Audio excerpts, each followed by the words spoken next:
بسم اللہ الرحمن الرحیم۔ السلام علیکم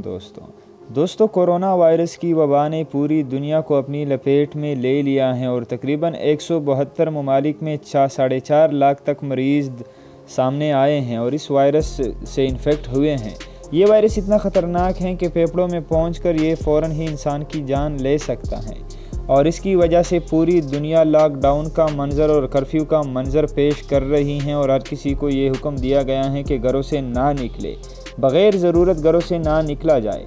دوستو، جیسے ہی بھارت نے کشمیر میں مسلمانوں پر ظلم کیا اور انہوں نے گھروں میں لاک ڈاؤن کیا اور انہیں گھروں سے نہ نکلنے کا حکم دیا، اور پوری دنیا خاموش تماشا کر رہی تھی کشمیریوں کا، اور کوئی بھی ان کے لیے آواز نہیں اٹھا رہا تھا اور کوئی عملی اقدام نہیں کر رہا تھا، تو اللہ تعالیٰ نے ہی اپنی غیبی طاقت سے کورونا وائرس سے پوری دنیا کو کرفیو میں بند کر دیا ہے۔ تقریباً ہر ممالک کے لوگ کرفیو کی وجہ سے اپنے گھروں میں بند ہیں۔ یہ اتنا خطرناک وائرس ہے کہ انسان سے انسان میں، دوسرے انسان میں بہت آسانی سے یہ وائرس ٹرانسفر ہو جاتا ہے، اور جتنا نقصان پہلے بندے کو دیتا ہے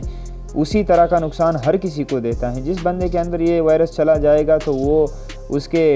اگر ٹائم پر علاج نہ ہوا تو وہ جان سے ہاتھ دھو بیٹھے گا۔ تو یہ اللہ کا عذاب ہے، ہمیں استغفار کرنا چاہیے اور اللہ تعالیٰ سے اپنی گناہوں کی معافی مانگنی چاہیے۔